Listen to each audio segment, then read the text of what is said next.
Okay, let's conclude this video on managing bond portfolios. And let's think about the first aspect of management, which is, are we talking about active or passive? Passive management essentially means we're creating a mechanism where we buy a particular portfolio or investment selection, if you will, and then we hold that, right? We're not going to actively trade within that.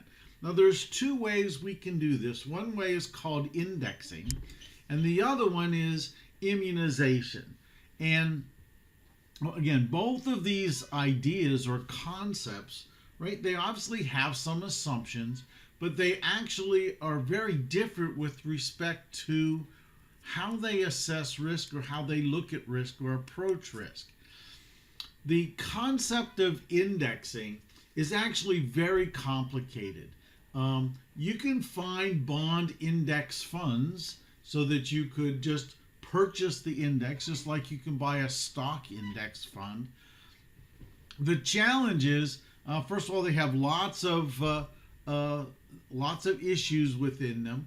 But the biggest point, at least from my perspective, is there's going to be a lot of turnover inside the portfolio just because of the very nature of bonds and bonds maturing. So any tax advantages you might have might be dissipated because of all this turnover and the potential capital gains taxes you might pay.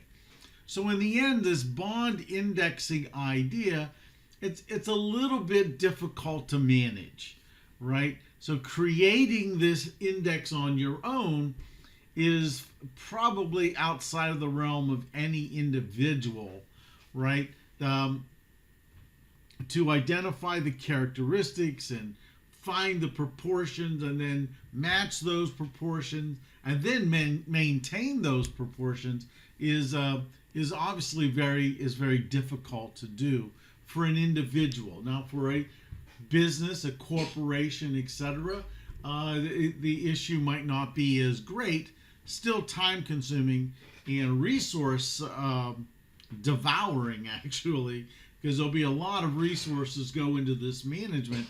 Only biggest companies might be able to do this indexing concept. Immunization, though, is, quite frankly, I think even more than a bond portfolio management technique. It's actually a tool that's very important for certain industries. And as they mentioned here, pension funds, insurance companies, and banks, everything they own, everything they have, everything they owe, everything is related to interest rates. So the interest rate exposure is critical for these kinds of businesses. And the idea here with immunization is we want to try to match the duration of assets with the duration of liabilities. So when there is a change in interest rates, the values of those assets are going to move in unison. So there won't be, in the end, any impact on owner equity.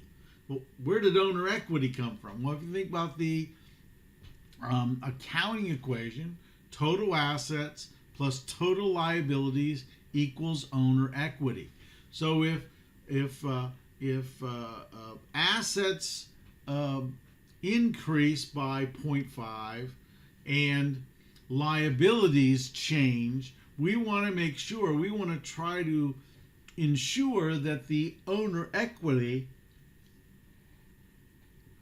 of the company doesn't change. And this is very prevalent, especially in banks, that we have to worry about the changing value. And the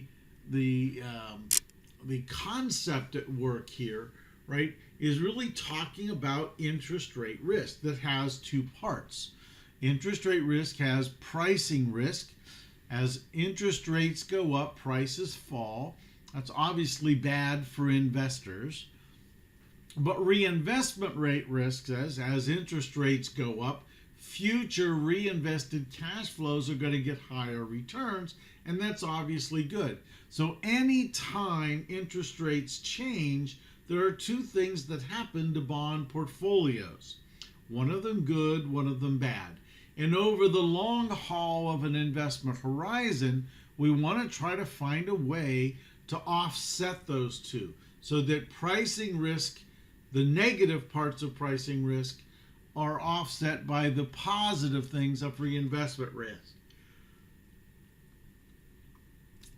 Now, in the end, if you kind of think about how the necessity of this, I mean, think of what happens to bonds, right, when there are changes in interest rates, right? If interest rates go up, bond prices go down. So what we ultimately have, if we're looking to meet a certain obligation, if you will, maybe we need $10,000 at some time in the future. If interest rates go up, in the end, we might not have enough money to cover that $10,000 obligation because the value is going to fall. On the other hand, if interest rates fall, maybe we'll have too much money. So the idea here with immunization is to try to identify the exact amount of money to invest so that we can maybe meet these obligations and not either fall short of the obligations or waste our money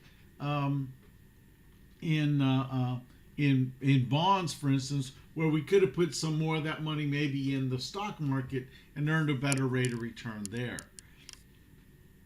So there is a spreadsheet that's called Bond Portfolio Duration. And it's a very simple spreadsheet. Essentially, we're going to, you enter some investments, right? We're going to do this in a project. But you'll enter the corporations. Here we have T-bonds.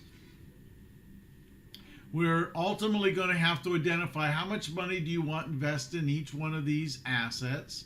That'll calculate how many bonds there are. We need to know what the current price of the asset is, what's the maturity, and then what's the coupon. And all of this information basically comes from the website that we can go to. If you remember, we talked about finra.org. So when you input this data, what it does is it calculates these 5 bonds, the investments in the bonds, and it will ultimately calculate for us some statistics. We would like to know the portfolio yield to maturity. So on this portfolio, this particular portfolio, we would earn roughly 6.45%. The portfolio duration is 10.8, modified duration 10.2, and convexity is 158.48. So again, once I know this, I can predict, say, well, okay, what happens if interest rates? What will happen to the value of my portfolio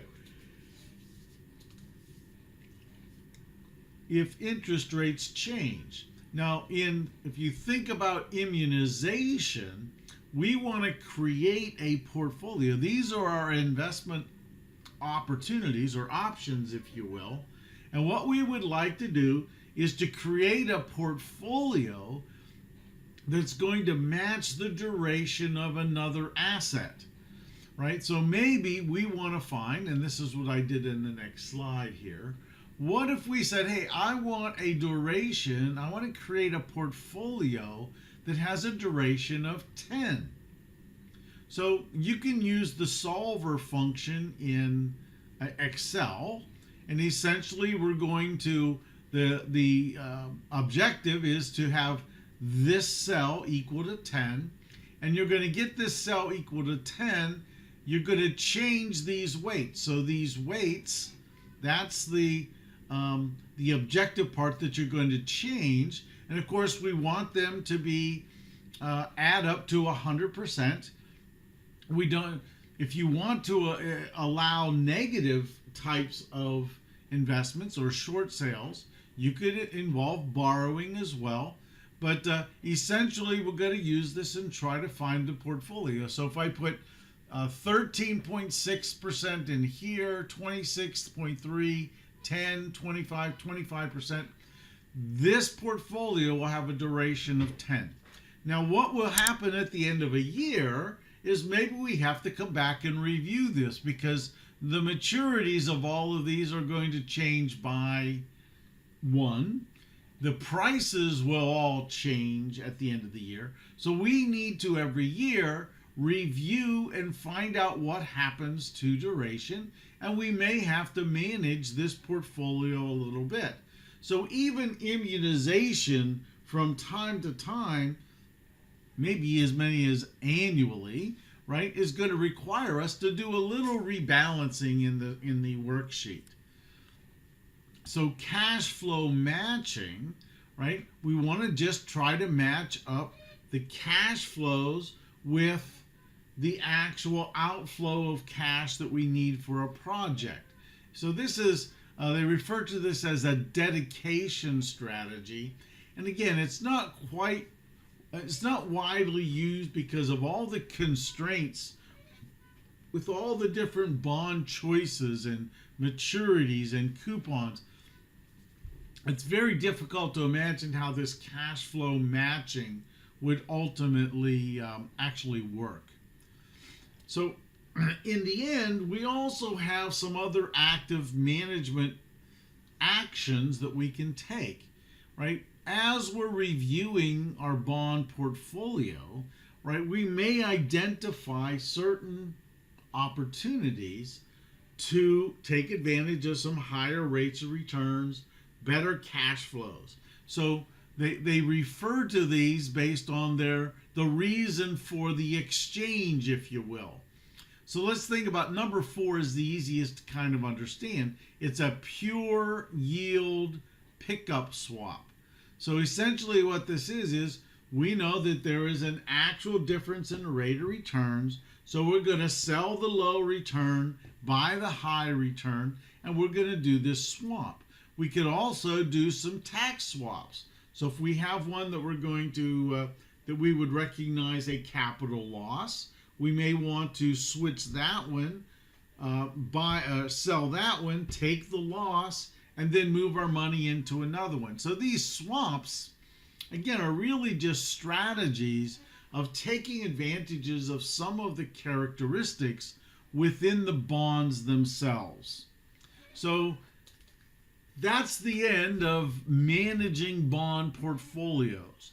Although bonds themselves are rather simple, some of the strategies and some of the relationships within the bonds make the actual bond management of a portfolio a little bit sticky when it comes to trying to manage risk, trying to acquire the highest rate of return or the greatest amount of cash flows, or maybe just trying to borrow some money or invest some money so that ultimately we'll be able to pay on a bill later on.